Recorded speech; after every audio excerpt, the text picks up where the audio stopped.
سيئات أعمالنا من يهده الله فلا مضل له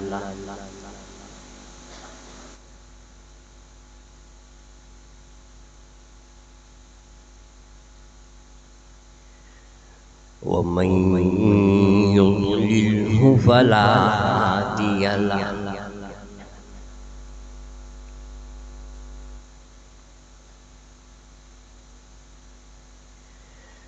ونشهد أن لا إله إلا الله وحده لا شريك له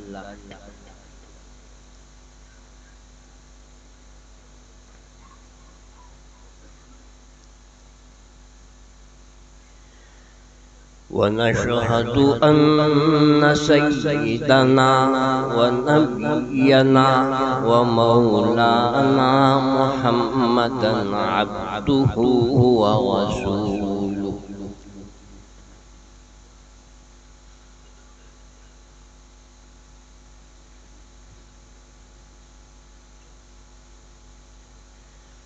صلى الله تعالى على خير خلقه محمد وآله وأصحابه أجمعين.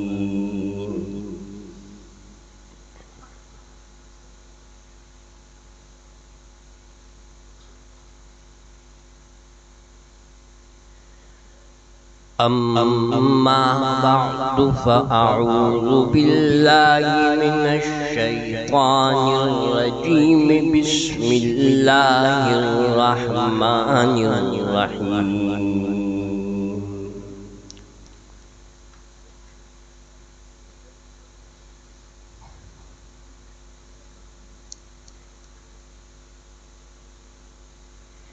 يا أيها الناس اعبدوا ربكم الذي خلقكم والذين من قبلكم لعلكم تتقون.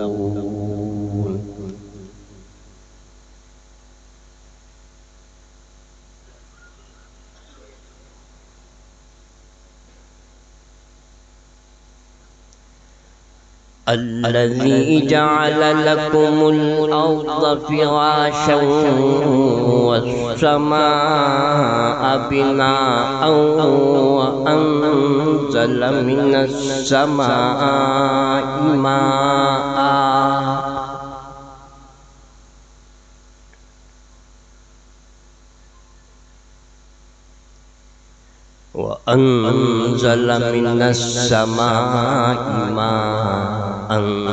فأخرج به من الثمرات رزقا لكم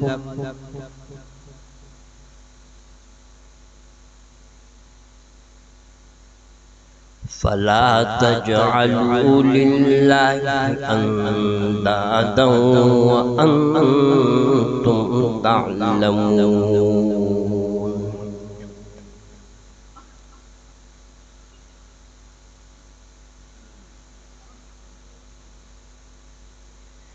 وإن كنتم في ريب مما نزلنا على عبدنا فأتوا بسورة من مثله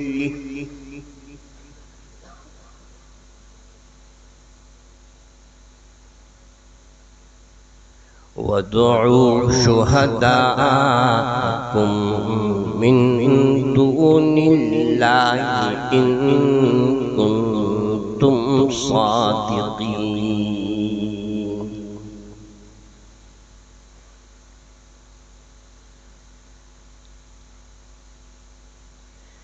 فإن لم تفعلوا ولن تفعلوا فاتقوا النار التي وقودها الناس والحجارة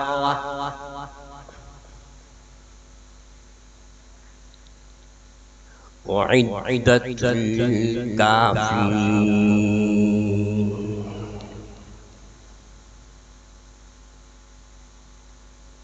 صدق اللہ مولانا العظیم وصدق رسوله النبی الکریم ونحن على ذلك من الشاهدين والشاكرين والحمد لله رب العالمين.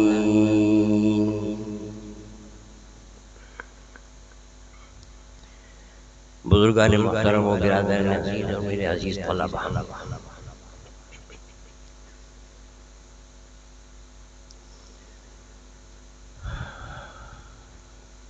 مجھے الحمدللہ اس سفر کے اندر جو خوشی اور مسرت حاصل ہوئی ہے وہ حیطہ بیان سے باہر ہے.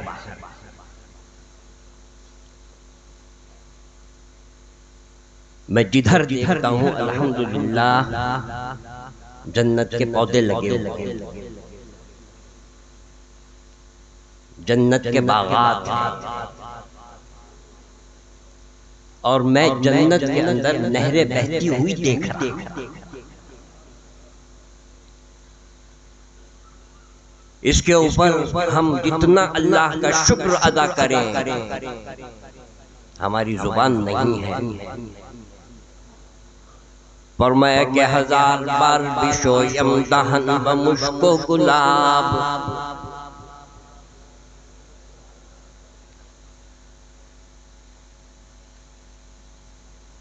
اگر 1000 مرتبہ نہیں، لاکھ مرتبہ نہیں، کروڑ مرتبہ بھی اگر ہم مشک اور گلاب سے منہ کو صاف کر کے اور دھو کر یہ چاہیں کہ اس کا شکر ادا کر سکیں، اس قابل نہیں ہے.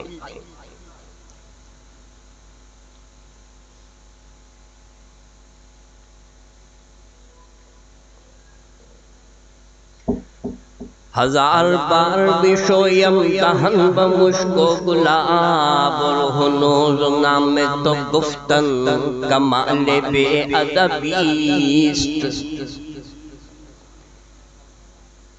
یہ محض اس کا فضل ہے، اس کا انعام ہے، اس کا احسان ہے کہ اللہ نے ایک گندے پانی سے بنی ہوئی زبان کے اوپر اپنا کلام جاری کیا.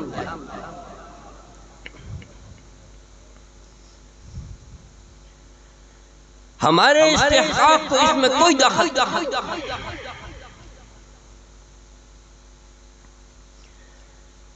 حضرت علی کرم اللہ وجہہ کا مجھے اثر یاد آیا. حضرت علی کرم اللہ وجہہ فرماتے ہیں کہ اگر تم یہ چاہتے ہو کہ اللہ تعالیٰ تم سے باتیں کریں تو قرآن کریم کھول کے بیٹھ جاؤ، تلاوت شروع کر دو.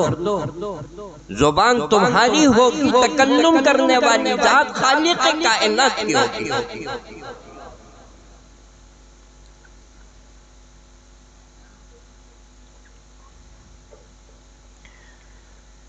اور اگر یہ چاہتے ہو کہ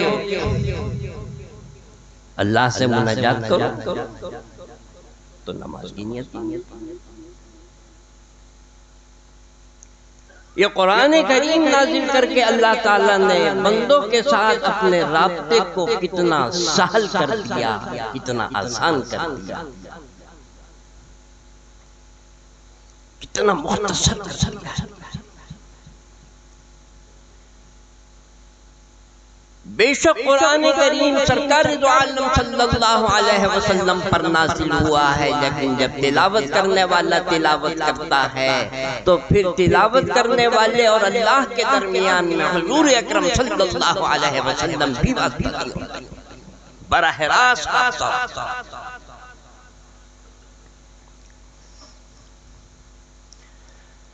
حضرت عمر بن خطاب رضی اللہ تعالی عنہ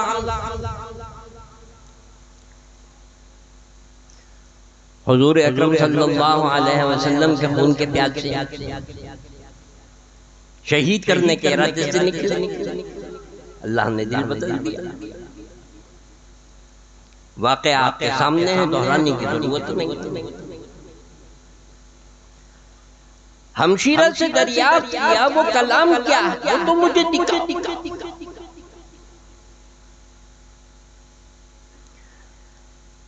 فرمایا کہ طٰہٰ ما انزلنا علیک القرآن لتشقى الا تذکرۃ لمن یخشی تنزیلا ممن خلق الارض والسماوات العلی. یہ ہے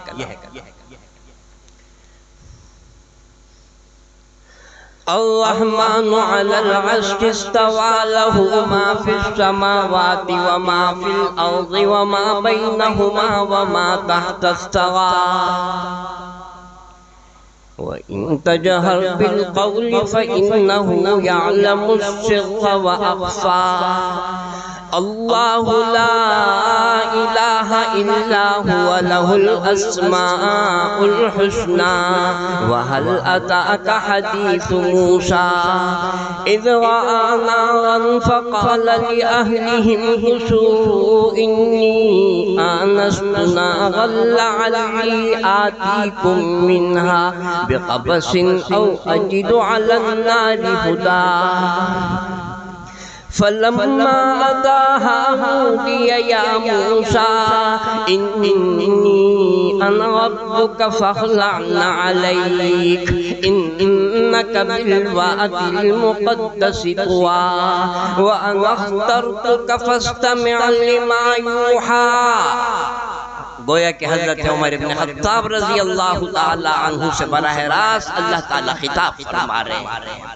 وَأَنَا اخْتَرْتُكَ فَاسْتَمِعْ لِمَا يُوحَى إِنَّنِي أَنَا اللَّهُ. کہاں بتوں کے سامنے سر کھپاتا پھرتا ہے، ان کے سامنے اللہ تم ہے. ادھر براہ راست گفتگو ہو رہی ہے. وَأَنَا اخْتَرْتُكَ فَاسْتَمِعْ لِمَا يُوحَى إِنَّنِي أَنَا اللَّهُ لَا إِلَهَ إِلَّا أَنَا فَاعْبُدْنِي وَأَقِمِ الصَّلَاةَ لِذِكْرِي. گویا کہ حضرت عمر بن خطاب رضی اللہ تعالی عنہ کو اسلام کی اور ایمان کی دعوت ان الفاظ سے اللہ تعالی خود براہ راست دے رہے ہیں. یہ ہے قرآن کریم. یہ اللہ کا کلام ہے جو سوئے ہوئے دلوں کو جگا دیتا ہے اور دلوں میں بستا ہے. اس کا ایک کلمہ زندگی بدلنے کے لیے کافی ہے.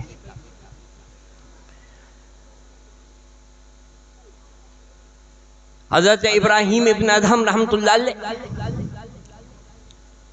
بلخ کے بادشاہ، حکومت، اقتدار، حاکم وقت، قرآن کریم کی تلاوت کر رہے ہیں. سورہ شورى کی آیت ہے فریق فی الجنت و فریق فی السعیر. قیامت میں بنی نوع انسان دو حصوں میں تقسیم ہو جائیں گے. ایک حصہ جنت میں جائے گا، ایک حصہ جہنم میں جائے گا. لمحہ فکریہ سوچنے کی دعوت دیتا ہے. مجھے بھی آپ کو بھی بنی نوع انسان کو قیامت تک آنے والی ایک آیت یا ایک حدیث نبی صلی اللہ علیہ وسلم دلوں کی دنیا بدل دے.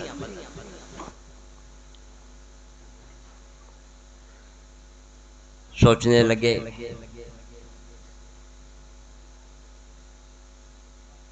میں کن میں سے ہوں، میں کہاں کھڑا ہوں.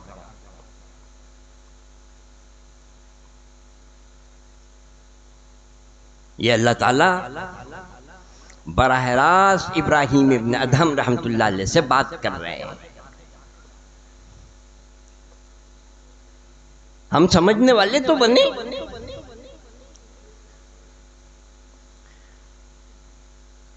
آپ نے سلطنت چھوڑی، اقتدار چھوڑا، جنگل میں آ کے بیٹھ گئے.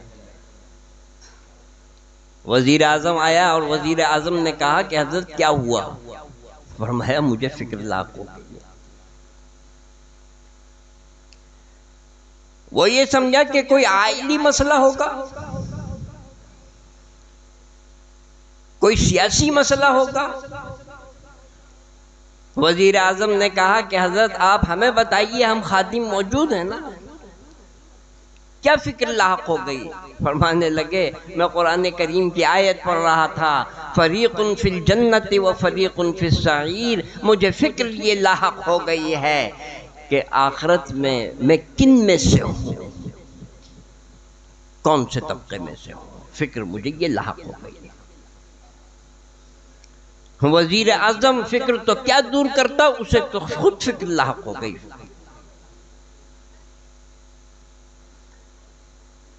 تو کہنے کا مقصد یہ ہے کہ قرآن کریم اللہ تعالیٰ نے نازل فرمایا، اور ایسا کلام جو زندہ اور جاوید ہے۔ اس دنیا کے اندر اللہ کی اگر کوئی چیز ہے وہ قرآن کریم ہے،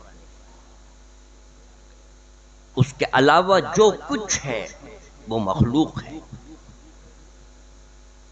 قرآن کریم اللہ کی صفت ہے، مخلوق نہیں ہے۔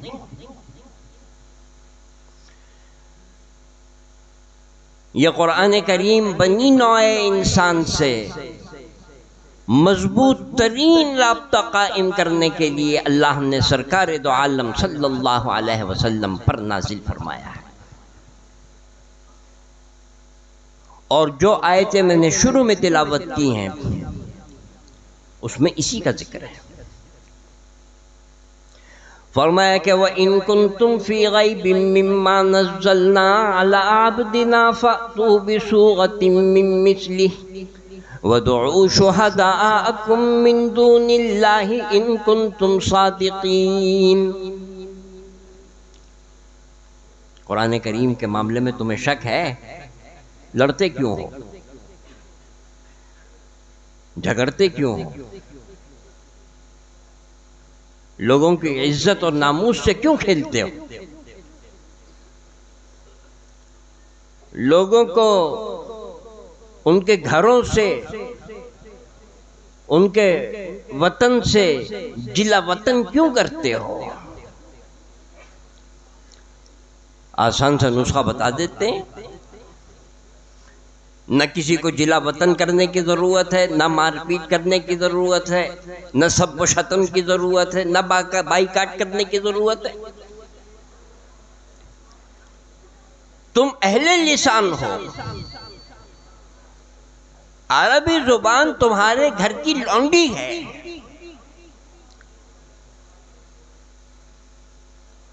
ایک مختصر سی صورت نمونہ موجود ہے، بغیر نمونے کے ہم نہیں کہہ رہے۔ ارے بھائی نمونہ دیکھ کے کام کرنا تو آسان ہوتا ہے۔ آپ درجی کو نمونہ دیتے ہیں نا، یہ کپڑا ہے، شیروانی سینی ہے، صدری سینی ہے، اور اس نمونے کے مطابق سینی ہے، وہ کہے گا بالکل ہو جائے گا۔ مطالبہ نمونے کے ساتھ ہے کہ یہ نمونہ ہم نے دیا ہے، بغیر نمونے کے نہیں ہے۔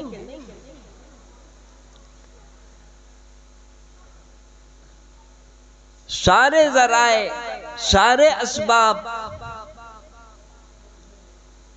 ہر قسم کی طاقت وہ تمہارے پاس موجود ہے۔ عربی زبان کا ذخیرہ، تم اہل لسان ہو، اسی کے مقابلے پر تو تم یہ کہتے ہو کہ ساری دنیا عجمی ہے، بولنا نہیں آتا انہیں۔ عجم کا مطلب کیا ہے؟ گونگے۔ اور وہ گویا کہ یہ کہتے ہیں کہ بولنا تو صرف عرب کو آتا ہے، اہل عجم گونگے ہیں۔ ارے تمہیں بولنا بھی آتا ہے، فصیح و بلیغ بھی ہو، تم بڑے بڑے تمہارے اندر خطبہ ہیں باکمال، اور تم یہ کہہ رہے ہو کہ یہ قرآن کریم کسی انسان کا کلام ہے۔ تو اگر کسی انسان کا کلام ہے تو لا کر دکھاؤ نا اس کے مثل۔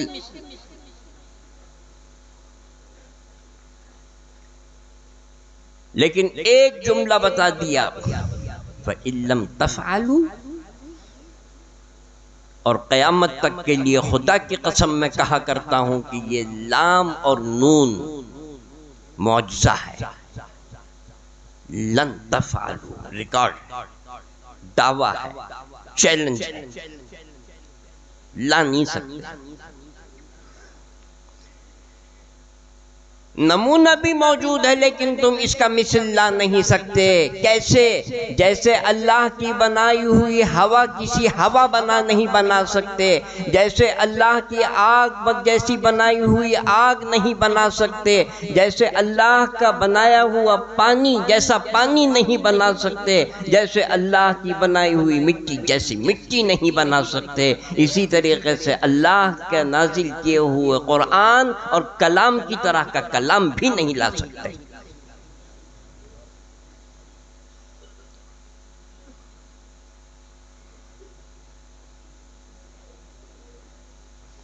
اور آج تک نہیں لا سکے۔ مجھے یاد آیا، چند سال پہلے کی بات ہے، وہ میرے پاس چھپا ہوا بھی موجود ہے،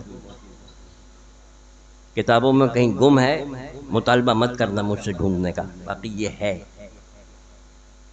وقت نہیں ہوتا میرے پاس اتنا۔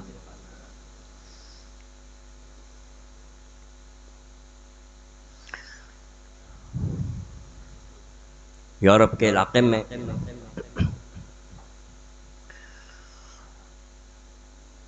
ایک کمپیوٹر بنایا گیا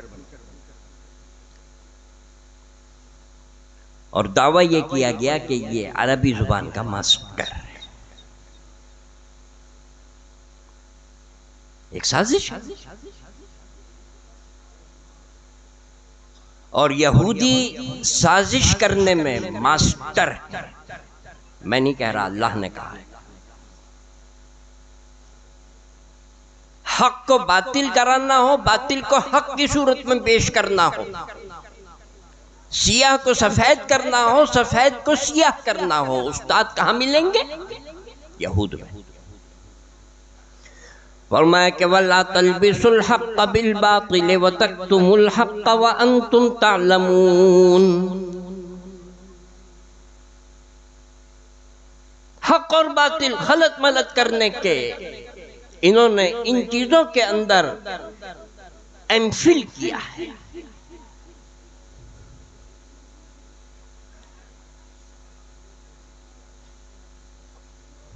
کمپیوٹر بنایا اور کہتے ہیں کہ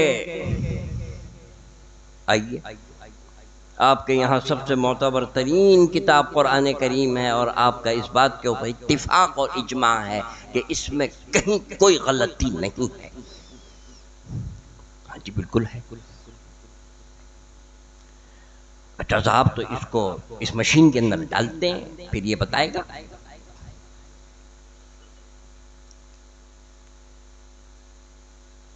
اس میٹنگ کے اندر اہل علم عالم اسلام کے انہوں نے کہا بھئی قرآن کریم کے جانچنے کا تو یہ طریقہ نہیں ہے، اور قرآن کریم کو جانچا جائے، نہ اللہ اس کا محتاج ہے، نہ اللہ کا رسول اس کا محتاج ہے، نہ اہل اسلام اس کے محتاج ہے، وہ تو اصول ہیں طے شدہ، اس کو جانچنے کا یہ طریقہ تو نہیں ہے۔ کہنے لگے کہ مذائقہ کیا ہے؟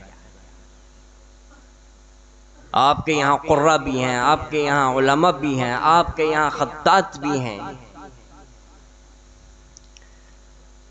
آپ کچھ نسخے تحقیق کر لیں، ہمیں بتائیں کہ آپ کے خطاطوں کا، آپ کے قراء کا، اس کا جو رسم الخط ہے، ان اہل علم کا اس بات کے اوپر اتفاق ہے کہ یہ بالکل صحیح اور درست ہے، ہم اس مشین میں ڈالیں گے، یہ بتائے گا۔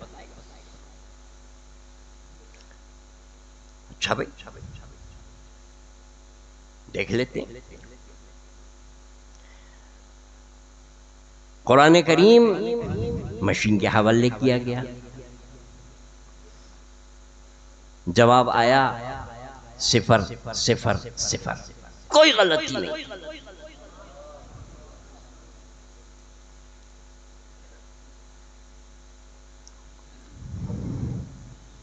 ابھی بات ختم نہیں ہوئی۔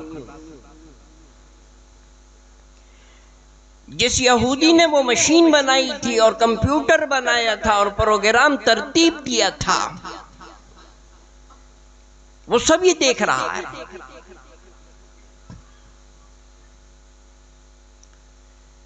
جب کمپیوٹر کی اسکرین کے اوپر صفر صفر صفر کوئی غلطی نہیں، اسے ہارٹ اٹیک ہو گیا، اسپتال چلا گیا۔ پوچھا گیا بھائی تجھے کیا ہوا؟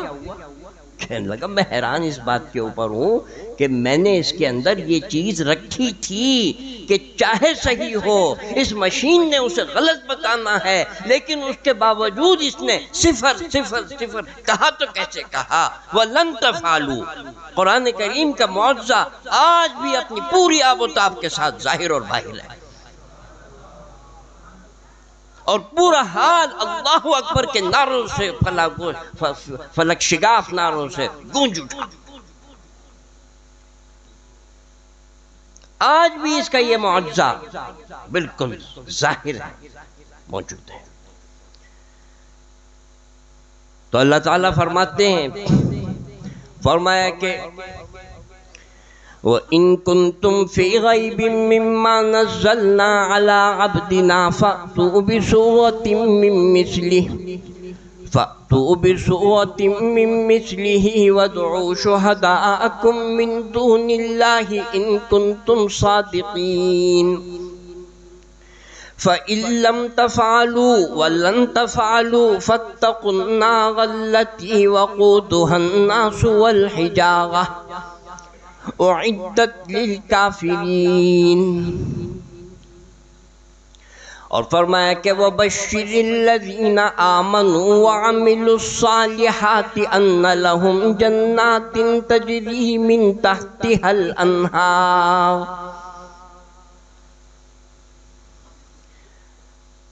اگر ان لوگوں کے لیے ہمیشہ ہمیشہ کی جہنم ہے جنہوں نے اس کا انکار کیا،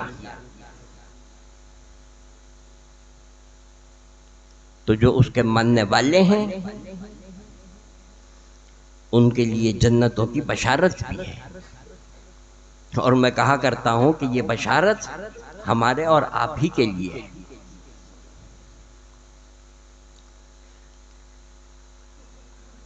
اس کا مصداق ہم اور آپ ہی ہیں۔ اور انداز سخن آپ ملاحظہ فرمائیے،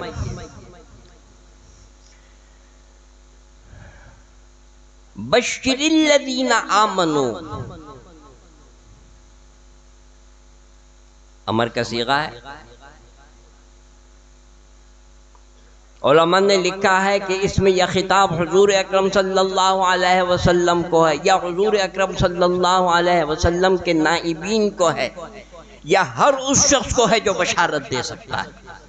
پوری امت کو اس بشارت کے اندر شامل کر لیا، میں اور آپ بھی شامل ہیں۔ جو قرآن کریم کو ماننے والے ہیں، اس کے اوپر عمل کرنے والے ہیں، اس کو آخری کتاب سمجھنے والے ہیں، اور یہ سمجھتے ہیں کہ قرآن کریم ایک آئینہ ہے، نجات کا ذریعہ ہے، تو اہل ایمان کو آپ بشارت دیجئے۔ جہاں ایک طرف اتنا عموم، تو دوسری طرف علماء نے یہ بھی لکھا ہے کہ یہ امر کا صیغہ ہے، حضور اکرم صلی اللہ علیہ وسلم اور ان کے نائبین جو اہل علم ہیں ان کو خطاب کیا جا رہا ہے۔ براہ راست اللہ تعالیٰ نے اہل ایمان کو بشارت نہیں دی، کیوں؟ سوال ہے۔ وَيُبَشِّرُ الَّذِينَ آمَنُوا نہیں کہا، اللہ ان کو بشارت دیتا ہے۔ آپ سمجھے؟ ذرا توجہ فرمائیے گا۔ اللہ تعالیٰ یہ بتانا چاہتے ہیں کہ جو ایمان لانے والے ہیں قرآن کریم کے اوپر، سنیے گا میری بات غور سے، جو قرآن کریم کے اوپر ایمان لانے والے ہیں وہ ہمارے یہاں ہماری نظر میں اتنے معزز اور محترم اور باوقار ہیں کہ ہم بھی براہ راست ان سے خطاب نہیں کرتے، واسطے سے کرتے ہیں۔ اس لیے کہ بڑوں سے براہ راست بات نہیں کی جایا کرتی، واسطوں سے بات کی جایا کرتی ہے۔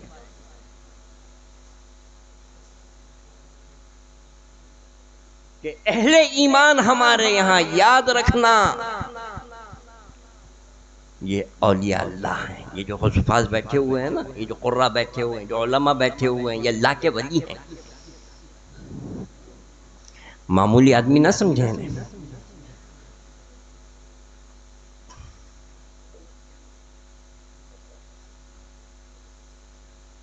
اور حدیث قدسی، من عادى لي وليا فقد آذنته بالحرب،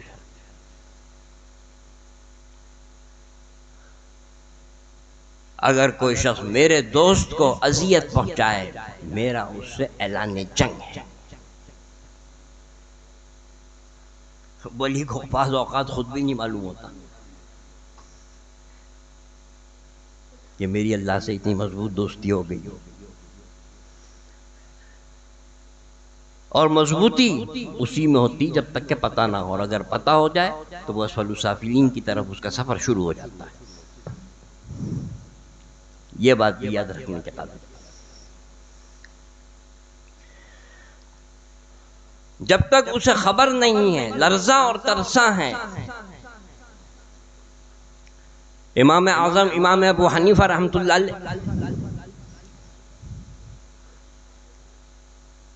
تلاوت کیا کرتے تھے قرآن کریم کی پوری رات، عشاء کے وضو سے فجر کی نماز پڑھتے تھے، اور یہ تمام ائمہ کا عمل ہے، سنت ہے کہ حضرات مجتہدین جو جتنا بڑا آدمی ہے قرآن کریم کی تلاوت کا اتنا ہی اس کا معمول ہے۔ چنانچہ امام اعظم امام ابو حنیفہ رحمۃ اللہ علیہ ہر رات ایک قرآن کریم مکمل کیا کرتے تھے، اور یہ سنت ہے حضرت عثمان غنی رضی اللہ تعالی عنہ کی۔ حضرت عثمان غنی رضی اللہ تعالی عنہ 2 رکعات میں پورا قرآن کریم ایک رات میں پڑھا کرتے تھے، بدعت نہیں ہے۔ سنتی و سنت الخلفاء الراشدین المہدیین، جن کا حوصلہ ہے ان کے لیے یہاں بنیاد بھی موجود ہے جو اسے نبھا سکتے ہیں۔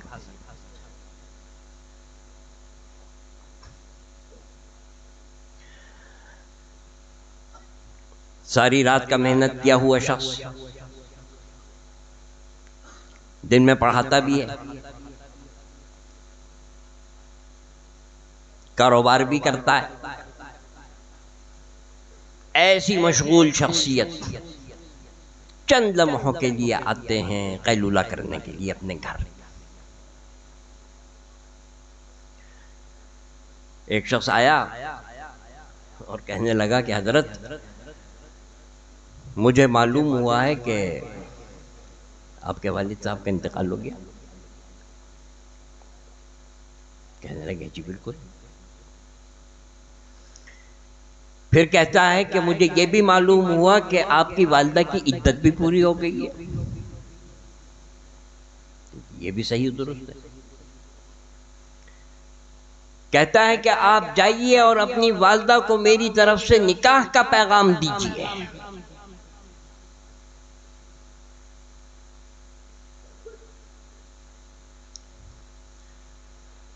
امام اعظم امام ابو حنیفہ رحمۃ اللہ علیہ فرماتے ہیں کہ میں جانتا ہوں اس بات کو کہ یہ شخص صرف اور صرف استہزاء، مذاق اور حقارت اس کے پیش نظر ہے، اور کچھ نہیں اس کے علاوہ۔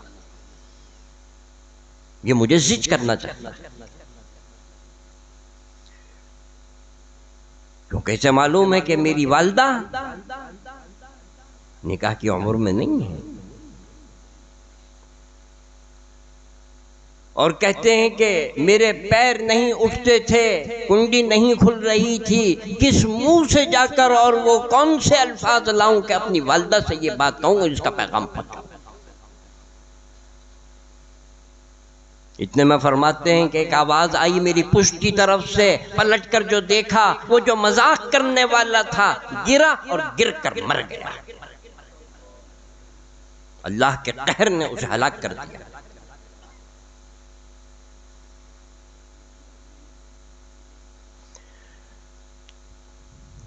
من عادى لي وليا فقد آذنته بالحرب، جو میرے ولی اور میرے دوست ہیں، میں یہ بتانا چاہتا ہوں یہاں یہ جتنے افراد بیٹھے ہوئے ہیں یہ سب اولیاء اللہ ہیں۔ ان کی عظمت، ان کا وقار، اللہ کے یہاں جو ان کا مقام ہے، ہمیں ہر وقت وہ چیز ملحوظ رکھنی چاہیے۔ ایسے ہی تو نہیں زمینوں کو ہلایا جا رہا، زمین کو فراغت نہیں زلزلوں سے، مسلسل جھنجھوڑا جا رہا ہے۔ اب بھی وقت ہے، اب بھی لوٹ آؤ،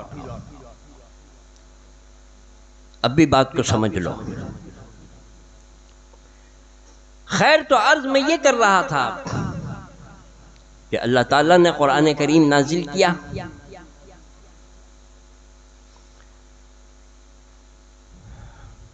ابھی مخلوق نہیں پیدا کی، اللہ نے فرشتے پیدا کیے لیکن انسانوں کو نہیں پیدا کیا، عرش کو نہیں پیدا کیا، کرسی کو پیدا نہیں کیا۔ فرشتے ہیں۔ حدیث میں آتا ہے کہ مخلوق کی پیدائش سے 1000 سال پہلے اللہ تعالیٰ نے سورہ طٰہٰ کی تلاوت فرمائی۔ تلاوت کرنے والا کون ہے؟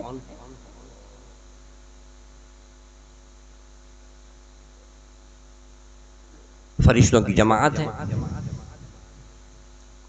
یہاں بھی حفاظ تلاوت کرتے ہیں، یہاں فرشتے بھی ہوتے ہیں، نیک اجنہ بھی ہوتے ہیں، نیک انسان بھی ہوتے ہیں۔ تلاوت کرنے والا انسان ہوتا ہے، آپ اندازہ لگائیے کہ جب تلاوت کرنے والے حضرت حق ہوں تو کیا کیفیت ہوگی۔ حضرات ملائکہ علیہم السلام نے قرآن کریم سنا اور بے اختیار کہہ اٹھے، ہنیئا لأمت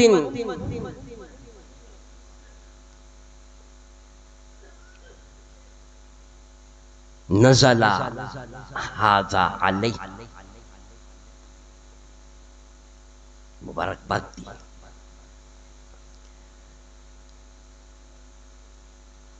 وَہَنِيئًا لِقُلُوبٍ تَحْمِلُهَا وَہَنِيئًا لِأَلْسِنَةٍ تَنْطِقُ بِهَا۔ وہ امت بھی قابل مبارکباد ہے کہ جس کے نبی کے اوپر یہ قرآن کریم نازل ہوگا، وہ سینے قابل مبارکباد ہیں جو اس قرآن کریم کا ظرف بنیں گے، وہ زبانیں قابل مبارکباد ہیں جس پر ان کی تلاوت کی جائے گی۔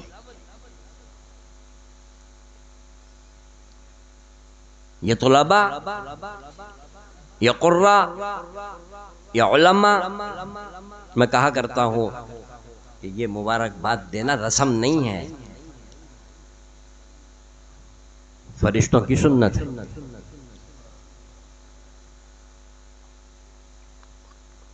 اس موقع کے اوپر مبارکباد دینا رسم نہیں ہے۔ ہم اتنا دور جا چکے ہیں کہ حقائق کیا ہیں، رسومات کیا ہیں، ہمیں کچھ پتہ نہیں چلتا۔ اور شاید اسی وجہ سے حضرت مجدد الفسانی رحمت اللہ علیہ دعا کیا کرتے تھے، اور ہم میں سے ہر شخص کو یہ دعا کرنی چاہیے، تلقین بھی کیا کرتے تھے۔ وہ فرمایا کرتے تھے کہ اللہم ارینا حقائق الاشیاء کما ہی، آپ لکھ لیجئے اس دعا کو اور ورد زبان بنائیے. اے اللہ ہمیں علم سے نواز، ہمیں معلومات کی ضرورت نہیں ہے. آج اہل اسلام کے پاس معلومات کا تو بہت ذخیرہ ہے لیکن علم سے کورے، حقائق سے بے بہرہ ہے. اللہم ارنا حقائق الاشیاء کما ہی. اے اللہ جو جس چیز کی حقیقت ہے، کنہا ہے، اسے ہمارے اوپر اس کی حیثیت کو واقع کرتے تاکہ اس کے ساتھ ویسا ہی معاملہ کیا جائے.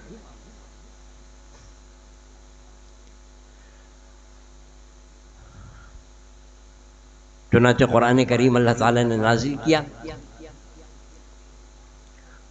اور اس کا وعدہ کیا تھا جب جنت سے بھیجا جا رہا تھا آدم علیہ السلام کو، اولاد آدم کو. اہبطوا منہا جمیعا، جاؤ.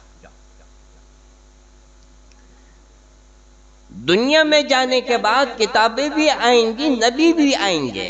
فَإِمَّا يَأْتِيَنَّكُم مِّنِّي هُدًى، اگر ہدایت آئے. فَمَن تَبِعَ هُدَايَ، اور جس نے میری ہدایت کی اتباع کی. فَلَا خَوْفٌ عَلَيْهِمْ وَلَا هُمْ يَحْزَنُونَ. آدم علیہ السلام سے لگا کر سرکار دو عالم صلی اللہ علیہ وسلم تک جتنے نبی اور پیغمبر آئے ہیں، جتنے صحیفے نازل ہوئے، جتنی کتابیں آئی ہیں، وہ سب اسی زنجیر کی کڑیاں ہیں. اور مسلسل یہ ندا آ رہی ہے. فرمایا کہ واللہ یدعو الی دار السلام، واللہ یدعو الی دار السلام. اپنے وطن اصلی کی ذرا خیر مناؤ، ادھر آؤ، ادھر بھی دیکھو.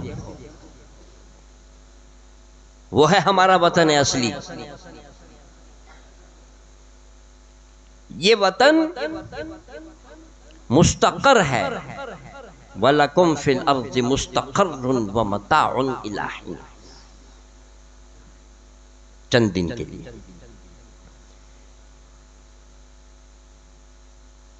چند دن یہاں رہنا ہے. وَمَتَاعٌ، اور متاع. مجھے یاد آیا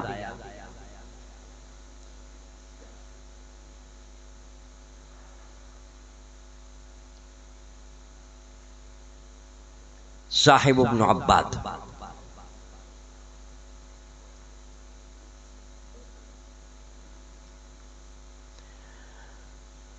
مشہور لغوی، لغت کے امام ہیں.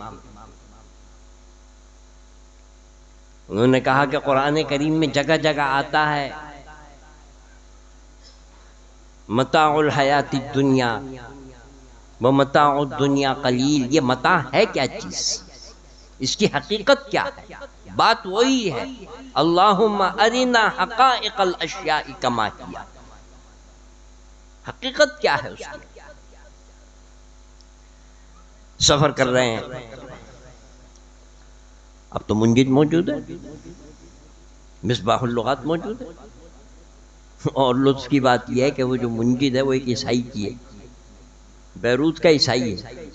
مصباح اللغات اس کا ترجمہ. اور لطف کی بات یہ ہے کہ منجد کا جو مصنف ہے حافظ قرآن ہے، عیسائی ہے، حافظ قرآن ہے.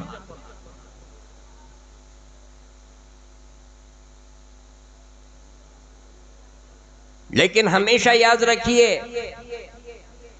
کہ قرآن کریم اسی کے لیے راہبر ہو سکتا ہے جس کی آنکھ پاک ہو، جس کی زبان پاک ہو، جس کا دماغ پاک ہو، کفر اور شرک اور بدعات سے جس کا دل پاک ہو.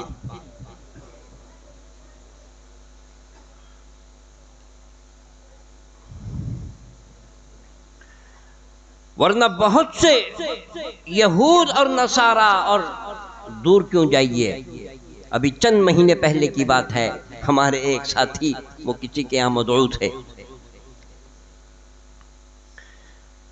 مجھے آ کے کہنے لگے استاد جی کا تو کمال ہی ہو گیا۔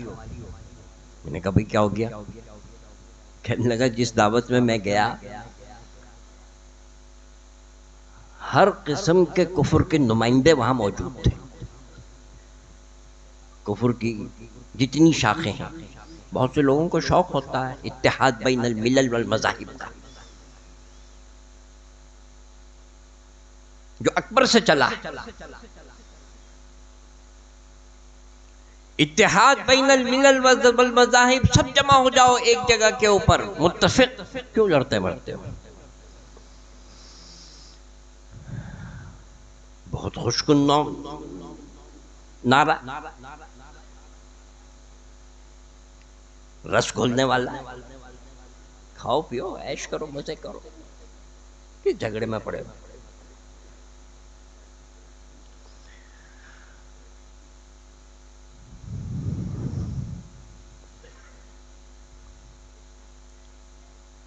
کہنے لگے کہ میری حیرت کی انتہا نہ رہی جب میں نے عیسائی کو دیکھا اس دعوت کے اندر، یہ حال ہی کا واقعہ ہے، کہ بڑے مؤثر انداز میں قراءت کے اصولوں کو ملحوظ رکھتے ہوئے وہ قرآن کریم کی تلاوت بھی کر رہا تھا حفظ سے، اور اس کا ترجمہ کیا ہے، تفسیر کیا ہے، قاضی ثناء اللہ پانی پتی رحمت اللہ علیہ نے کیا کہا، حکیم الامت نے کیا کہا، شیخ الاسلام نے کیا کہا، مولانا ظفر احمد صاحب عثمانی نے کیا کہا، سب بیان کر رہا تھا۔ ہمارے علماء کو بھی معلوم نہیں ہوتا، لیکن خود کیا ہے، نصرانی۔ متاثر نہ ہو کسی کے دھوکے سے، اس لیے کہ صاف فرما دیا اللہ تعالیٰ نے، فرمایا کہ الف لام میم ذالک الکتاب لا غیب فیہ، ذالک الکتاب لا غیب فیہ ھدی للمتقین۔ معجزانہ کلام ہے، ہدایت کن کے لیے ہے؟ یہودیوں کے لیے نہیں ہے، نصارہ کے لیے نہیں ہے، مجوسیوں کے لیے نہیں ہے، لا مذہب لوگوں کے لیے نہیں ہے، یہ اس کے لیے ہے جو اپنے دل کو پاک کر کے آئے گا، شرک سے، بدعات سے، شرک سے بچنے والا ہوگا، گردن جھکا کر آئے گا، عاجزانہ آئے گا۔ اور اگر ایسا نہیں ہے وہ کرے لاکھ ہزار حافظ قرآن، تفسیروں کا ماہر، گند میں اضافے کے سوا اور کچھ نہیں ہے۔ میں نہیں کہہ رہا، اللہ نے کہا ہے، فرمایا کہ وَإِذَا مَا أُنزِلَتْ سُورَةٌ فَمِنْهُمْ مَنْ يَقُولُ أَيُّكُمْ زَادَتْهُ هَذِهِ إِيمَانًا فَأَمَّا الَّذِينَ آمَنُوا فَزَادَتْهُمْ إِيمَانًا وَهُمْ يَسْتَبْشِرُونَ وَأَمَّا الَّذِينَ فِي قُلُوبِهِمْ مَرَضٌ فَزَادَتْهُمْ رِجْسًا إِلَى رِجْسِهِمْ وَمَاتُوا وَهُمْ كَافِرُونَ۔ پورا قرآن بھی ان کے لیے خیر خواہی کا باعث نہیں ہے۔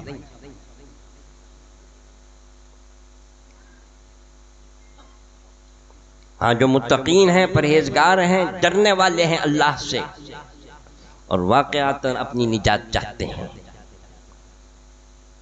اور جن کے پیش نظر ہے وَإِيَّايَ فَارْهَبُونَ۔ اب تو ہمیں بچوں کو ڈراتے ہوئے کہ اللہ سے ڈرا کرو، خود ڈر لگتا ہے کہ ان کے والدین کہیں ہمارے منہ کو نہ آ جائیں۔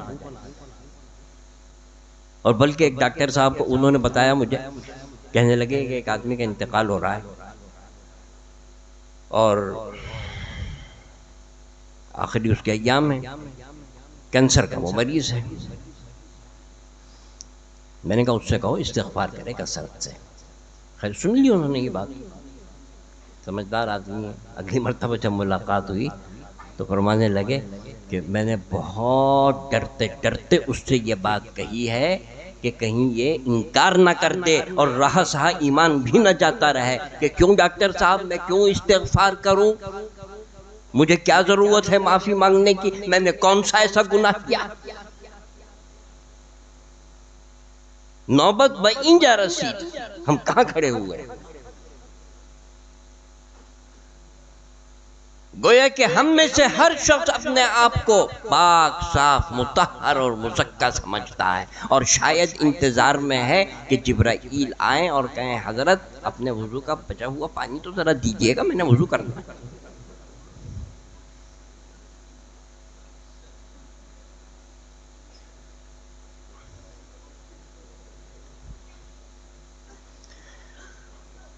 تو قرآن کریم ہدایت کا باعث نہیں بن سکتا.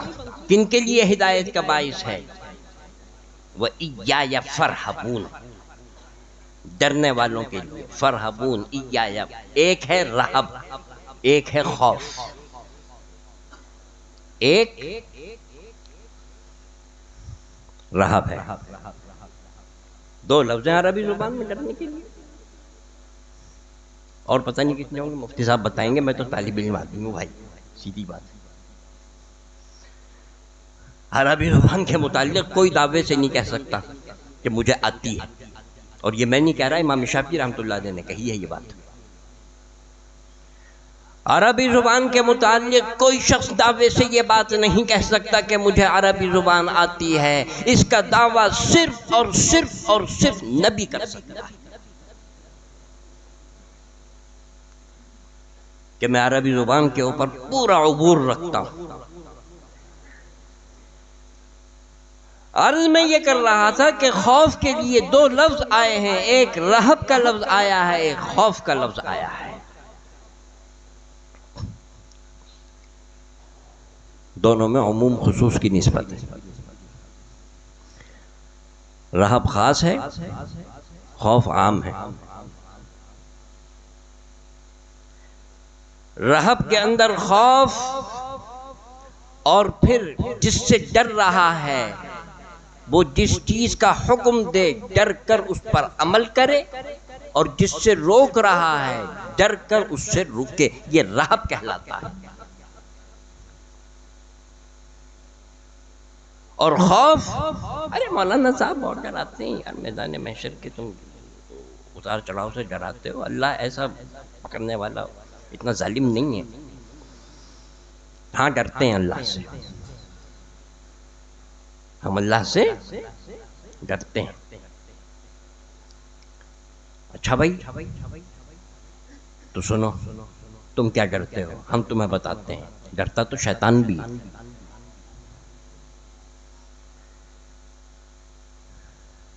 اور قرآن کریم میں موجود ہے، انی اخاف اللہ رب العالمین، میں اللہ سے ڈرتا ہوں. اور مشخص کر رہا ہے وہ 360 بت نہیں، وہ جو عالمین کا رب ہے، میں ڈرتا ہوں اس سے. معلوم یہ ہوا کہ صرف یہ کہہ دینا کافی نہیں ہے کہ میں اللہ سے ڈرتا ہوں، یہ ڈر نہیں ہے، بلکہ ڈر رہبت والا معتبر ہے. فرمایا کہ فَأَمَّا مَنْ خَافَ مَقَامَ رَبِّهِ وَنَهَى النَّفْسَ عَنِ الْهَوَىٰ، یہ ڈر معتبر ہے.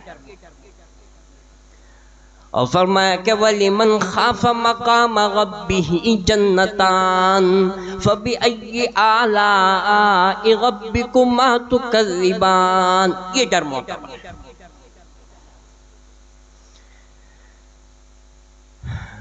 خلیفہ ہارون الرشید نے ایک مرتبہ امام مالک رحمۃ اللہ علیہ سے دریافت کیا کہ آپ مجھے بتائیے ذرا کہ میں اہل جنت میں سے ہوں یا اہل جہنم میں سے، آپ بتائیے. ارے بھائی ہم تو فتویٰ دیتے ہیں، ہمیں کیا پتا کہ وہاں کیا ہوگا، آخرت میں کیا ہوگا، ہمیں نہیں معلوم. اپنا تیرا کیسے بتا دے؟ لیکن ان المؤمن ينظر بنور اللہ،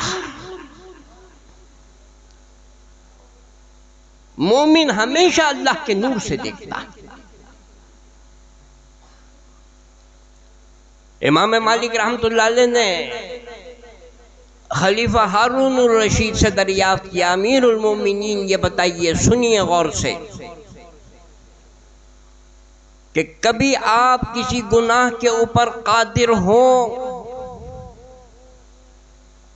کرنا چاہیں کر سکتے ہیں، پورا اختیار موجود ہے، لیکن آپ نے اللہ کے ڈر سے اس کو ترک کیا اور چھوڑا؟ کبھی آپ کی زندگی میں ایسا موقع آیا؟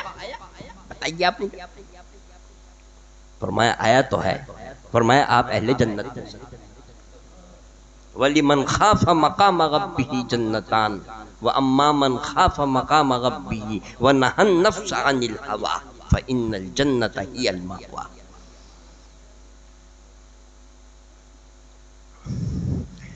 تو یہ ڈر معتبر ہے۔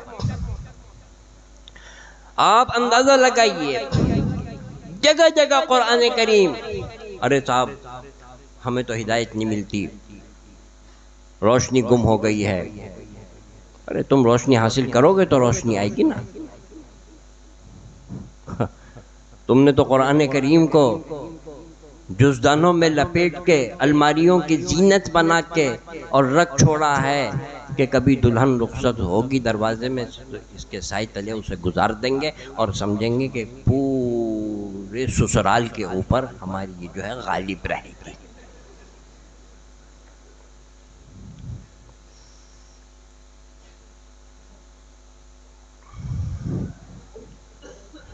لیکن ہوتا یہ ہے کہ وہ جو اس کے سسرال والے ہیں وہ پورا اسرائیل بن جاتا ہے۔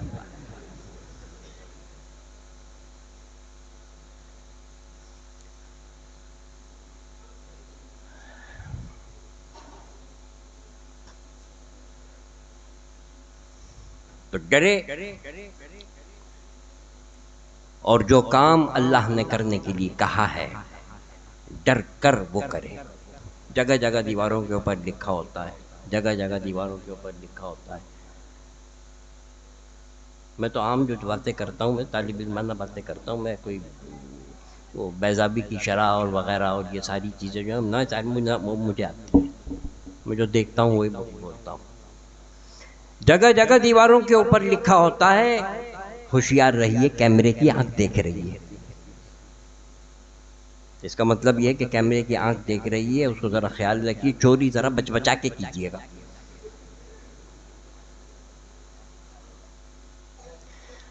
ذرا خیال رکھیے گا، کیمرے کی آنکھ دیکھ رہی۔ ارے خدا کے بندو، کیمرے کی آنکھ کیا چیز ہے؟ یہ دیکھو، یہ لکھو، اللہ دیکھ رہا ہے۔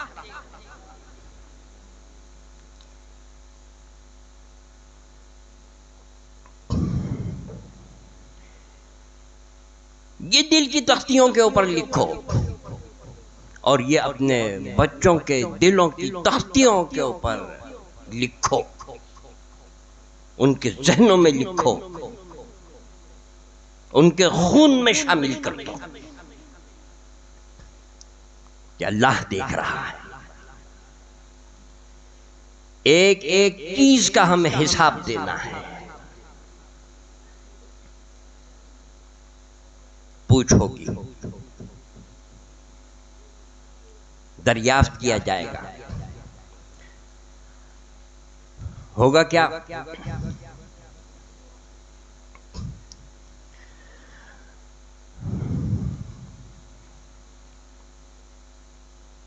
پتہ نہیں کیا بنے گا۔ وہ کسی نے کہا ہے اور صحیح کہا ہے، فرمایا کہ فَسَوْفَ تَرَىٰ إِذَا انْكَشَفَ الْغُبَارُ فَسَوْفَ تَرَىٰ إِذَا انْكَشَفَ الْغُبَارُ أَفَرَسٌ تَحْتَ رِجْلِكَ أَمْ حِمَارُ۔ آنکھ بند ہونے کی دیر ہے، اور میں کہا کرتا ہوں کہ یہ آنکھ بند ہونا نہیں، آنکھ کھلنا ہے۔ آنکھیں تو اس وقت بند ہیں ہماری۔ فَسَوْفَ تَرَىٰ إِذَا انْكَشَفَ الْغُبَارُ أَفَرَسٌ تَحْتَ رِجْلِكَ أَمْ حِمَارُ۔ کیسی زندگی بتا کر آئے ہیں، کیا کر کے آئے ہیں، کیا چھوڑ کے آئے ہیں، کیا لے کے آئے ہیں۔ یہ تو جب جائے گا پتہ چل جائے گا. لیکن آپ یہ دیکھیے کہ اللہ تعالیٰ نے قرآن کریم نازل کیا ہے، اور جو اہل سلوک ہیں ان کے یہاں اس کی تعلیم دی جاتی ہے صبح شام مراقبت. کل کا دن کیسے گزرا، کل کا دن کیسے گزارنا ہے، اور اللہ سے کل کی رات جو عہد کیا تھا اس دن میں پورا کیا.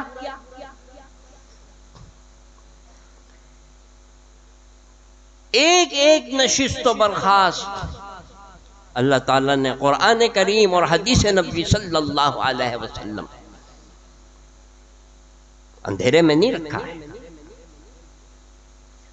قرآن کریم کو سمجھنا ہو بغیر حدیث کے نہیں سمجھا جا سکتا. امام اعظم امام ابو حنیفہ رحمۃ اللہ علیہ فرماتے ہیں کہ لولا السنہ لما فہم احد منا القرآن.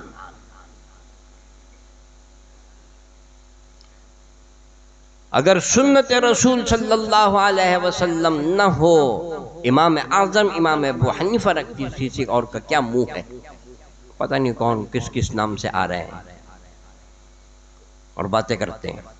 کفانا القرآن کفانا القرآن کفانا القرآن، صرف قرآن کافی ہے. دھوکہ.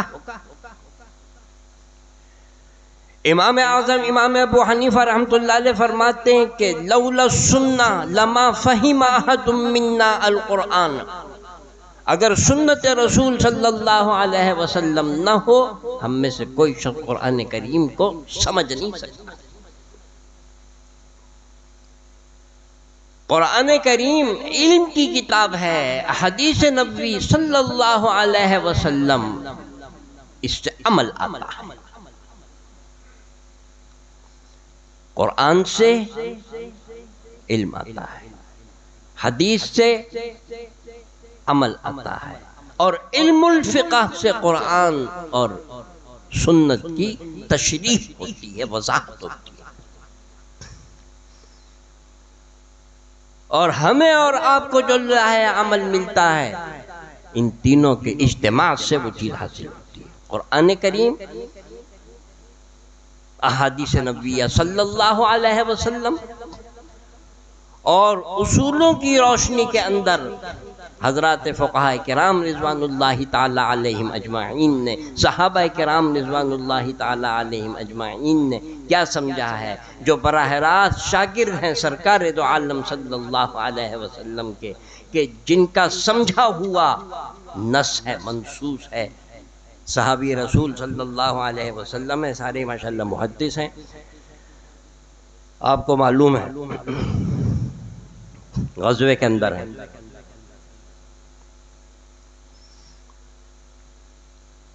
اور شاید ایسی ہی کچھ ہوا چل رہی، مولوی صاحب کو پتہ ہے سب، یخ بستہ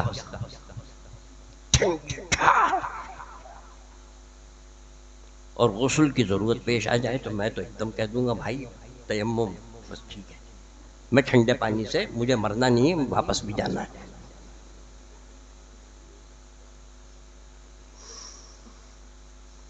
صحابی رسول صلی اللہ علیہ وسلم ہے، کمانڈر ان چیف، غسل کی ضرورت پیش آ گئی، تیمم کیا، فجر کی نماز پڑھا دی، پانی موجود تھا، صحابہ کی جماعت موجود ہے، پانی موجود ہے. آپ نے کیسے تیمم کر کے نماز پڑھی؟ مدینہ منورہ گئے، سب سے پہلے حضور اکرم صلی اللہ علیہ وسلم سے دریافت کیا.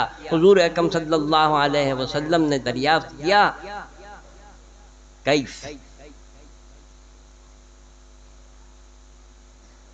پانی کی موجودگی میں تیمم کیسے کیا؟ فرماتے ہیں اللہ تعالیٰ نے فرمایا وَلَا تَقْتُلُوا أَنفُسَكُمْ،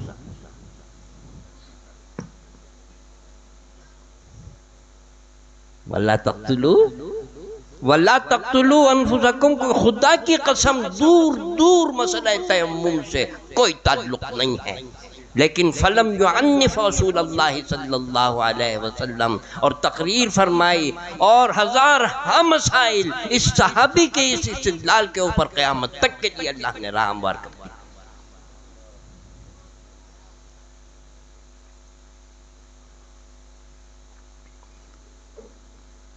تو قرآن کریم نہیں سمجھا جا سکتا جب تک کہ حضور اکرم صلی اللہ علیہ وسلم کی احادیث سامنے نہ ہوں۔ حضرت معاذ بن جبل رضی اللہ تعالیٰ حضور اکرم صلی اللہ علیہ وسلم نے یمن بھیجا، اور یہ حدیث تو بچوں کو بھی یاد ہے، بڑی بڑی باتیں نہیں کرتا، وہ جو پرانی باتیں وہی۔ حضور اکرم صلی اللہ علیہ وسلم نے دریافت کیا، یا معاذ بما تحکم و بما تقضی، کیسے فیصلہ کرو گے؟ حضرت معاذ بن جبل رضی اللہ تعالیٰ عنہ نے فرمایا کہ بکتاب اللہ، بنیاد، ارے مولوی صاحب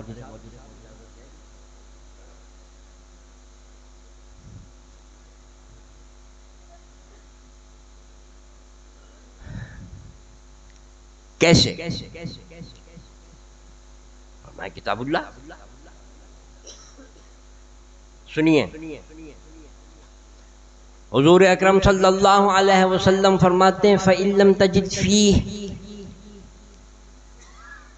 اگر وہ حکم تمہیں اور اس میں صریح جواب موجود ہے جو دعوے دار ہیں اس بات کے، کفانا القرآن، قرآن ہمارے لیے کافی ہے۔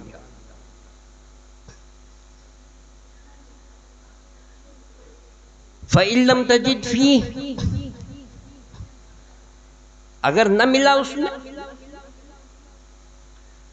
تو حضرت معاذ بن جبل رضی اللہ تعالی عنہ فرماتے ہیں کہ فَبِسُنَّةِ رسول اللہ،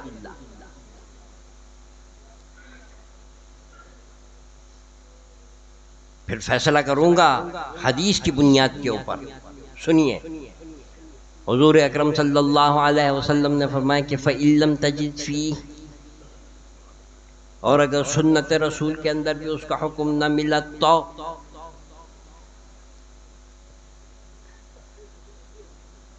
معلوم ہوا کہ قیامت تک آنے والے مسائل جزوی اصول موجود ہیں، جزوی اعتبار سے ایسا ہو سکتا ہے کہ نہ وہ قرآن میں ہو نہ حدیث میں ہو۔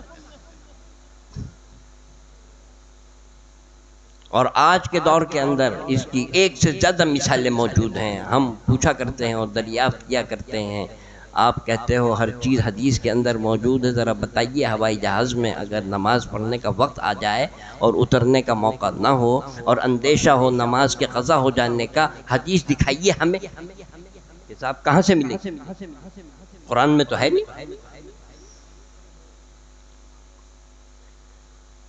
تو حضرت معاذ بن جبل رضی اللہ تعالی عنہ نے فرمایا فَبِسُنَّةِ رسول اللہ،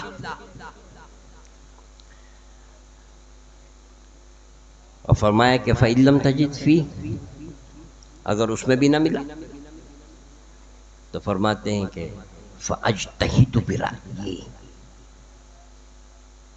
پھر میں خود اجتہاد کروں گا۔ یہ ہے منصب جو سنت رسول صلی اللہ علیہ وسلم سے ثابت ہے حضرات فقہا کا۔ معلوم یہ ہوا کہ ہر چیز قرآن جزوی اعتبار سے اصول موجود ہیں، ہر چیز کے قرآن کریم میں اصول موجود ہیں۔ قرآن کریم کے اندر اجماع کے اصول بھی موجود ہیں، قرآن کریم میں قیاس کے اصول بھی موجود ہیں، حدیث کے متعلق بھی تنبیہ کی گئی ہے۔ مجھے یاد آیا کہ امام شافعی رحمۃ اللہ علیہ کسی بزرگ نے پوچھا کہ میاں تم بڑے مفتی ہو، فتوے دیتے ہو، ذرا یہ تو بتاؤ کہ قرآن کریم کے اندر اجماع کی دلیل کیا ہے؟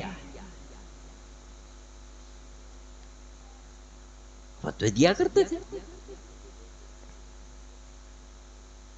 قرآن کریم دلیل ہے، حدیث نبی صلی اللہ علیہ وسلم دلیل ہے، لیکن اجماع کی قرآن کریم میں کیا دلیل ہے معلوم ہے؟ امام شافعی رحمۃ اللہ علیہ طفل مکتب نہیں ہے، لیکن ابھی تک قرآن کریم کو اس نظر سے نہیں دیکھا تھا، اسی دن سے مسجد میں معتکف ہو گئے ہیں۔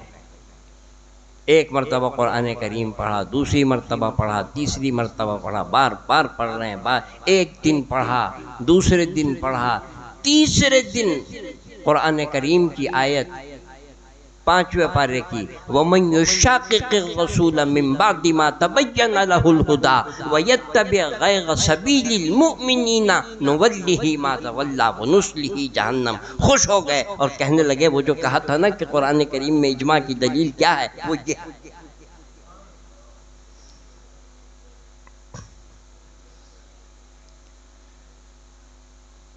ہاں بھائی بچے بتاؤ، ملی قیادت مل گئی، کہاں ملی؟ بتایا، فرمایا پاس ہو گئے، امتحانات بھی آ رہے ہیں، پاس ہو گئے، ورنہ اگر تم نہ بتا سکتے تو میں تمہارے اوپر پابندی لگاتا کہ تمہیں مسائل بتانے کا کوئی حق نہیں ہے۔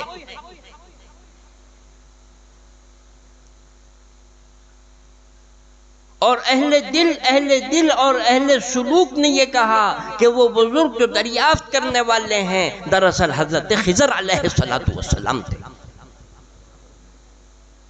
عام آدمی نہیں۔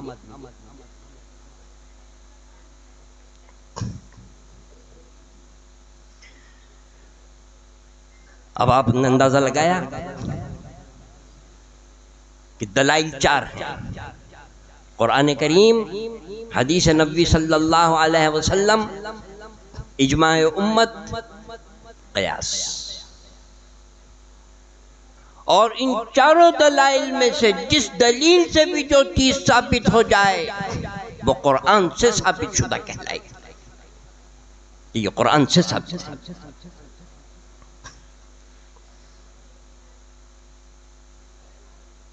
کتاب الحج میں آپ نے پڑھا ہے حج کے احکام، اور جب صحابی رسول صلی اللہ علیہ وسلم حج کے احکام کی نشاندہی کرتے ہیں تو فرماتے ہیں کہ یہ سورہ بقرہ کے اندر ہے، حالانکہ سورہ بقرہ کے اندر اس کا نام و نشان بھی نہیں ہے، سورہ بقرہ میں کہیں ذکر نہیں ہے۔ بتانا کیا چاہتے ہیں؟ ہم سے تو سوال ہوتا ہے نا بھائی، ہم تو روز بھگتنا پڑتا ہے، کہہ رہے مولانا صاحب آپ یہ بتا رہے ہو قرآن کی روشنی کے اندر کہ یہ قرآن سے ثابت ہے، کیا میں ورقہ کھرچ کر دیکھوں کہاں سے نکل رہا ہے؟ یہ قرآن میں تو لفظ کوئی نہیں ہے جہاں سے یہ پتہ چلے کہ جو مسئلہ آپ بتا رہے ہیں یہ قرآن سے ثابت ہو رہا ہے۔ ارے اگر تم یہ سمجھنا چاہتے ہو ان بوریا نشینوں کی جوتیاں سیدھی کرو، سمجھ میں آنے لگے گا اور سب کچھ قرآن سے ثابت ہو جائے گا۔ فرمایا کہ نہ کتابوں سے نہ وعظوں سے نظر سے پیدا، ہر چیز کتابوں سے نہیں آتی، نہ کتابوں سے نہ وعظوں سے نظر سے پیدا، نصف العلم فی الکتاب والنصف فی فم الاستاذ، آدھا علم کتاب میں ہوتا ہے اور کتاب کیا بتا رہی ہے وہ استاد بتاتا ہے۔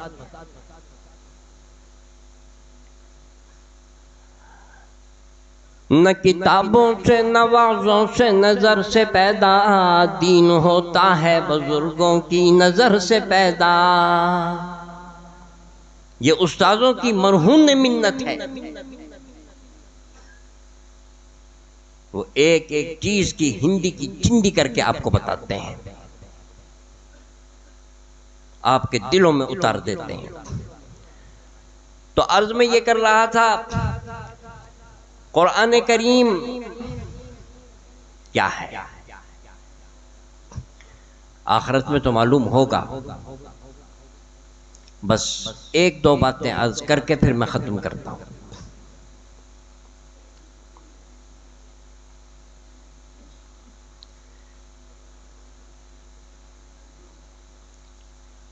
اسی دنیا کے اندر جس جگہ کے اوپر آپ موجود ہیں، بیٹھے بیٹھے آپ کو پتہ چل جائے گا میں کتنے پانی میں ہوں، میں کہاں ہوں. حضرت احنف بن قیس حضرت علی کرم اللہ وجہ کے ساتھیوں میں سے ہیں، شاگرد بھی ہیں اور اپنے قبیلے کے سردار ہیں. قرآن کریم کی تلاوت کر رہے ہیں. لَقَدْ أَنزَلْنَا إِلَيْكُمْ كِتَابًا فِيهِ ذِكْرُكُمْ. ہم نے قرآن کریم نازل کیا ہے، اس میں تمہارا ذکر ہے. تڑپ گئے، یا اللہ آپ نے اپنے کلام میں میرا ذکر کیا؟ کہاں ہے میرا ذکر؟ اسی ارادے سے قرآن کریم کی تلاوت شروع کی، اپنا ذکر تلاش کر رہے ہیں. اللہ نے کہاں مجھے یاد کیا؟ کہاں ہوں میں؟ قرآن کریم کی آیت سے گزرے، فرمایا کہ وَإِذَا ذُكِرَ اللَّهُ وَحْدَهُ اشْمَأَزَّتْ قُلُوبُ الَّذِينَ لَا يُؤْمِنُونَ بِالْآخِرَةِ وَإِذَا ذُكِرَ الَّذِينَ مِن دُونِهِ إِذَا هُمْ يَسْتَبْشِرُونَ. جب قرآن کریم کی ان کے سامنے تلاوت کی جاتی ہے، تیوری چڑھ جاتی ہے، پریشان ہو جاتے ہیں. اور جب کھیل کود کی بات ہوتی ہے خوش ہو جاتے ہیں. فرمایا حاشا وکلا، ان میں سے میں نہیں. پڑھ رہے ہیں اہل جہنم سے میدان محشر میں دریافت کیا جائے گا کیسے آنا ہوا؟ فرمایا کہ ما سلککم فی سقر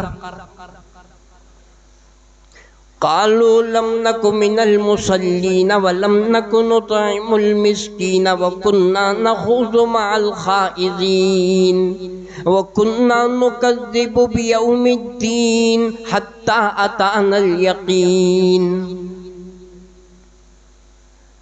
نماز نہیں پڑھتے تھے، مسکین کو کھانا نہیں کھلاتے تھے، کرخادیا کرتے تھے، اٹا کٹا ہے کماتا کیوں نہیں. اور اسی کے اوپر بس نہیں تھی، شاعر اسلام کا ہم مذاق اڑایا کرتے تھے اور ڈرامہ بنایا کرتے تھے. وَكُنَّا نَخُوضُ مَعَ الْخَائِضِينَ. آج ڈرامے بنائے جا رہے ہیں، خلا کے ڈرامے بنائے جا رہے ہیں، 3 طلاقوں کے ڈرامے بنائے جا رہے ہیں.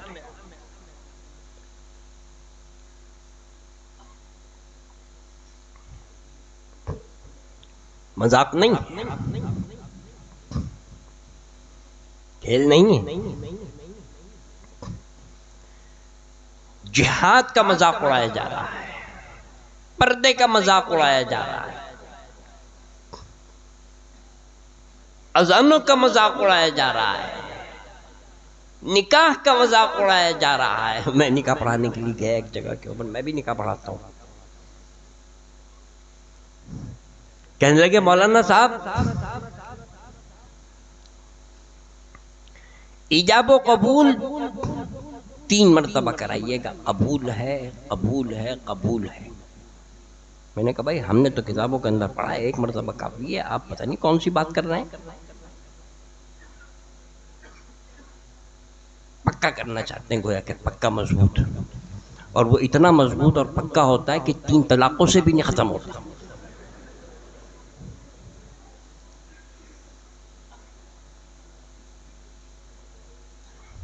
کیوں؟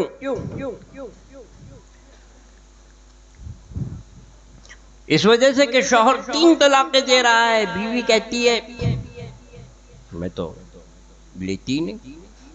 وہ ایک مولانا صاحب تھے، تو ان کے پڑوس میں آئے دن جھگڑے رہتے تھے.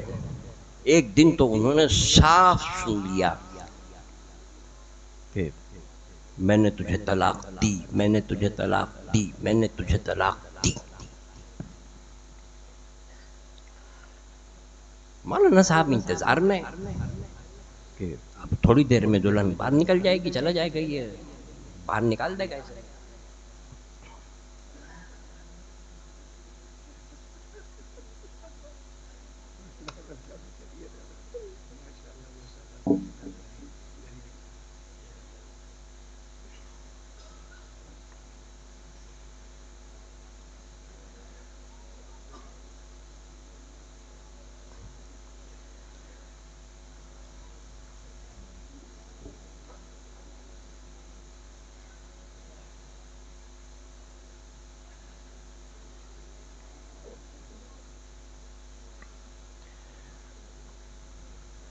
فجر کی نماز پڑھانے کے بعد یہ آئے، اس کے گھر پر انتظار کر رہے ہیں، ساری رات انتظار کرتے رہے کہ اب یہ رخصت کرے، اب نکال کے باہر کرے، کہیں بھی نکلو، اب یہ تمہارے یہاں رہنا بنتا نہیں.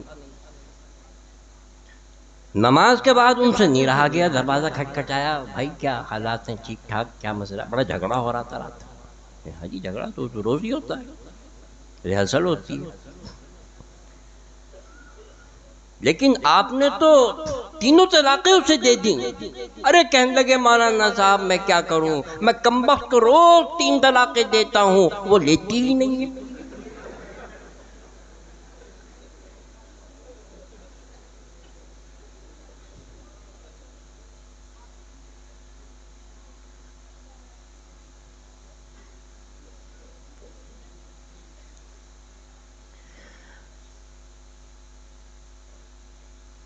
تو فرمایا کہ ما سلککم فی سقر، کیا چیز لے کر آئی تمہیں؟ ما سلککم فی سقر قالوا لم نک من المصلین ولم نک نطعم المسکین وکننا نخوض مع الخائضین. مذاق اڑانے والوں کے ساتھ شاعر اسلام کا ہم مذاق اڑایا کرتے تھے. احنف بن قیس رحمہ اللہ نے فرمایا واللہ لست منہم، ان میں سے بھی نہیں. دوسرے زاویہ نظر سے دیکھنا شروع کیا.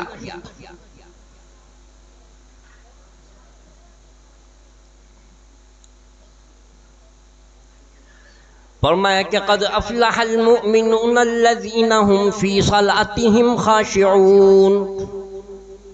قد افلح المؤمنون الذین هم فی صلاتهم خاشعون والذین هم عن اللغو معرضون والذین هم للزکاة فاعلون والذین هم لفروجهم حافظون الا على ازواجهم او ما ملکت ایمانهم فانهم غیر ملومین. اور فمن ابتغى وراء ذلك فاولئک هم العادون والذین هم لأماناتهم وعهدهم راعون والذین هم على صلواتهم يحافظون. کامل الایمان، فرمایا ان میں سے بھی نہیں. ایک آیت کے اوپر گزرے، قرآن کریم کی زبان میں سنیے. فرمایا کہ کانوا قلیلا من اللیل ما یہجعون، کانوا قلیلا من اللیل ما یہجعون وبالاسحار هم یستغفرون وفی اموالهم حق للسائل والمحروم. فرمایا ان میں سے بھی نہیں. کامل الایمان افراد بار بار پڑھ رہے ہیں، بار بار پڑھ رہے ہیں، بار بار پڑھ رہے ہیں. قرآن کریم کی آیت پر گزرے اور میں کہا کرتا ہوں احنف بن قیس تو بڑے اعلیٰ درجے کے اور تابعین میں سے ہیں. دراصل اللہ تعالیٰ نے یہ راستہ ہمارے اور آپ کے لیے نکالا ہے. قرآن کریم کی آیت پہ گزرے، فرمایا کہ وَآخَرُونَ اعْتَرَفُوا بِذُنُوبِهِمْ وآخرون اعترفوا بذنوبهم خلطوا عملا صالحا وآخر سيئا عسى الله أن يتوب عليهم إن الله غفور رحيم. ملے جلے اعمال ہیں، اچھے بھی ہیں برے بھی ہیں، اصرار نہیں ہے، ہٹ نہیں ہے، مقابلہ نہیں ہے، ہو گیا. اور توبہ بھی کرتے ہیں، اور توبہ بھی اس امید کے اوپر کرتے ہیں کہ کل کو پھر یہی کرنا ہے. اللہ میاں تیار رہنا. فرمایا کہ توبہ تو بار بار کی بات تھی اختیار کی،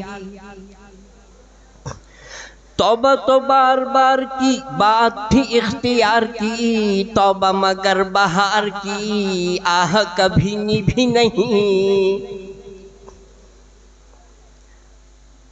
توبہ تو بار بار کی بات تھی اختیار کی، توبہ مگر بہار کی آہ کبھی نبھی نہیں.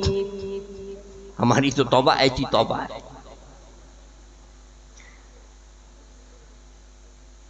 فرمایا کہ وآخرون اعترفوا بذنوبهم خلطوا عملا صالحا وآخر سیئا. اچھے کام بھی ہیں لیکن سیئات اور برائیاں بھی ہیں، مقابلہ نہیں ہے، ساتھ ساتھ استغفار بھی ہے. عسى الله ان يتوب عليهم. امید ہے کہ اللہ تعالیٰ بخش دیں گے اور معاف کر دیں گے.